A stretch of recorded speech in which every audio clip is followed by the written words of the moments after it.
since I've been on, part of the UFO Twitter world. Occasionally there's some stuff that comes out about you, and I'm sure you've heard all of it. There's people that think you're still working for the government, and it seems split between half of them think that you're put out there as an agent of disclosure, trying to ease everyone into this, and the other half seem to think that it's the opposite, that you're here to spread disinformation. What do you say to these people? Well, you're entitled to your opinion. I mean, hopefully you have a open enough mind to look at the facts and the data and see what we've done in the last 3 years.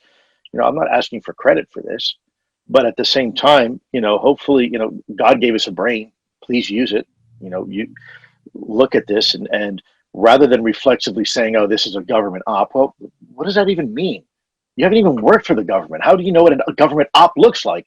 Because we don't do these things to our own people. At least we don't anymore. We got into a lot of trouble back in the 60s for doing this stuff during the tumultuous times, and you had student riots and women's suffrage, and of course you had all these other things going on, race riots, and there was a lot of things that the government was doing that it should not have been doing at the time, and changes were made in the U.S. government to not allow that. Now, at the very, very top level, do some things still happen? I'm sure they do, but I wasn't privy to that. I never purposely misled the American people. If I were to do that, I would have been fired and put in jail, lost my badge, lost my security clearance, and all that stuff. So, people are ultimately entitled to believe what they want to believe. A good friend of mine, Steve Justice, once told me, so there's 4 categories of people. The first category are those people that no matter what you say are always going to believe you. There's another category of people that will believe you now, but depending what you say, may not later on. Then you have a third category of people that don't believe you now, but depending on what you say, might believe you. And then you have a fourth category of people that don't believe you now, no matter what you do, they will never, ever believe you. So that fourth category, why even spend my time trying to work on? Because these are individuals that have their own minds made up, right? They have come to some preconceived conclusion, some narrative that they feel comfortable with, and nothing is going to dissuade them. So my focus is on the first 3 categories, right? Basically, continue to do my job, collect the truth and speak the truth. That's it. And what it means to in this case, the jury, you, the American people, that's up for you to decide, not me. I'm just really pretty much doing what I did when I was in the government, which is collect information, then provide it to the jury to make a decision. And that's how we build cases. And this is no different.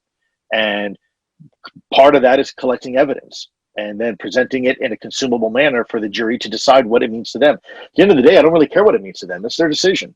If they want it to be a national security priority, or what, this is interesting, but not worth spending taxpayer dollars on, fine. I'm fine with either decision. But at least let them have that conversation in the decision. Don't squelch the conversation because you don't like where it's going. And that's my biggest concern, and probably my biggest challenge I had when I was in the government, is that some people didn't even want to have the conversation. And that, to me, I think it's disingenuous. I don't think we have the best interests of the American people when we do that. When we hide the truth, inevitably the truth is going to come out either way. And it's the same thing with secrecy. I just wrote a paper, it probably will come out in the next week or two, about this exact topic. In the beginning, you can look at, for example, in the 1960s, during the height of the Cold War, the United States versus the Soviet Union, there were always secrets, and you didn't want the enemy to know. And it was customary we would keep secret from each other and even ourselves, right? Let's look at the U-2, for example, spy plane that got shot down, right? It wasn't until the Russians were able to shoot down successfully a U-2 spy plane did they admit to their own people, hey, the Americans are flying a reconnaissance aircraft over our country in violation of the treaty that we had with them, because they didn't have a solution. Why do you tell your people you have a problem and you don't have a solution, right? That's a bad thing. Well, the problem is the longer you sit on that secret, it has a perishable shelf life. The longer it becomes a liability, because at some point when the truth does come out, people are going to look back, and now that secret that you use to protect yourself is now being used as a weapon against you, because now people don't trust you. It looks like you're incompetent. It looks like you're dishonest. And so So keeping secret from your own people can only last for so long before the advantages start getting outweighed by those disadvantages of keeping something secret, if that makes sense. Yeah, so there's a corollary there with what's happening, with UFO disclosure. A lot of people believe the government has information. They're hiding it from us. And I say they, the government, like there's an organized body of people. What's our U2 moment?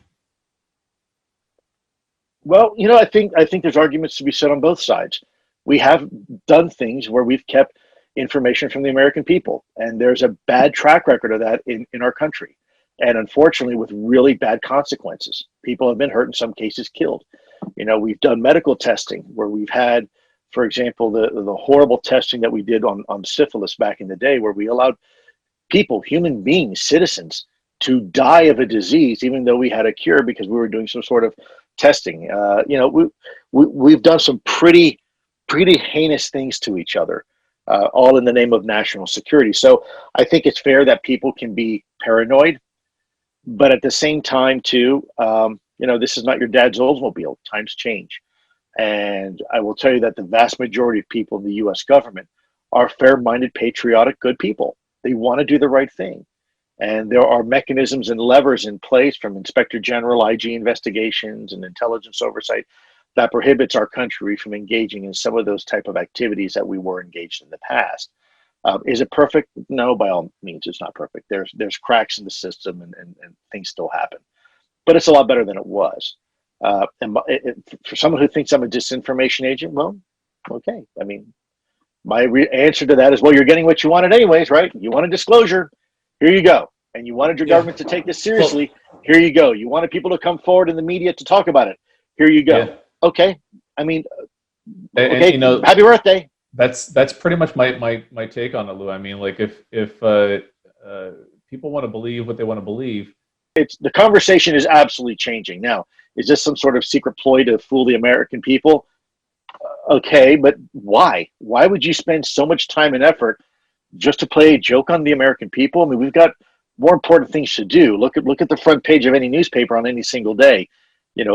There's a lot of attention that needs to be put on other things rather than just playing an April Fool's joke on the American people. I mean, that's come on, that's silly. That's nonsense.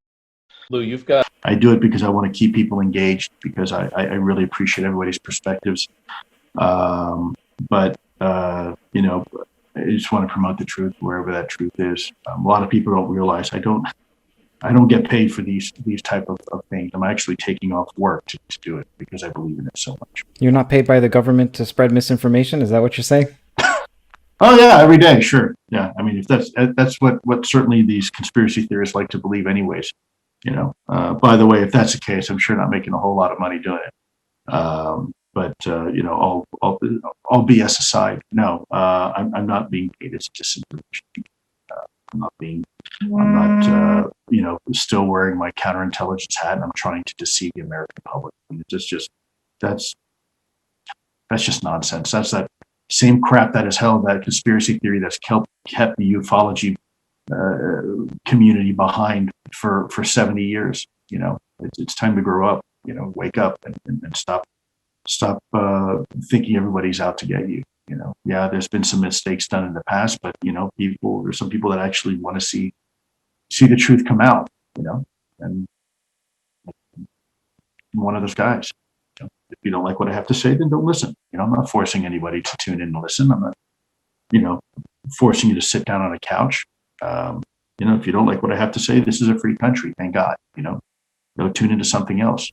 I know there's a lot of people out there that think, Lou, you're just here to disinform. You're working with the intelligence to do this and that. But man, I've never seen that from you. I got a gut feeling your intentions are there, and I can just hear it. I can hear it in the passion that you bring. I mean, dude, if I would be the most hated man on the planet if I were doing this, and it turns out I was some sort of psyop or disinformation operation, I would be the most hated person on the planet.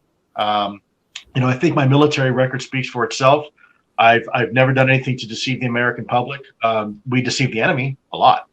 that was our job. But we never did that with the American public, and it's a commitment. You don't do that thing, to the American taxpayer. We protect the American taxpayer. We don't hurt them. But hopefully, again, through action, not words, people will begin to realize, I'm not a threat. What I'm a threat to is status quo. That I will tell you, I'm very much a threat to, and that's caused some problems for me in the past, especially with the U.S. government. No, I don't think the community has anything to worry about me. But then again, they got to decide for themselves. I'll address the elephant in the room. The day I met Lou, as soon as we got our microphone packs off, the first thing I said to him was, "Tell me we're the good guys. Are we the good guys?" And I was very serious about finding out that this was not someone else coming out of government with a couple of details that they were going to try to pad their purse with. And I put Lou through hell proving that to me. That's my perspective. But he at no point did his integrity ever waver. Now you mentioned you were in the you're an intelligence officer, and some flack you get is, oh well, you're an intelligence officer, so you're part of some kind of psyop. And I want to remind people that, especially people who were supporters of the Disclosure Project, is that all of those people were military and intelligence officials. So I saw you as like this. You were the guy we were waiting for. You were the Disclosure Project witness that we were waiting for to come out and kind of blow the lid on this. So that's just some commentary I want to say on that. Well, in my perspective is, look, I could easily say, which I don't feel this way, but that type of thinking, when people say, well, you're an intelligence officer, you're trying to fool the American people, then, I could easily say, well, you're not an intelligence officer, so you must be dumb as hell. You know what? Because you're not an intelligence officer, you have no idea what's going on, so therefore your opinion doesn't count.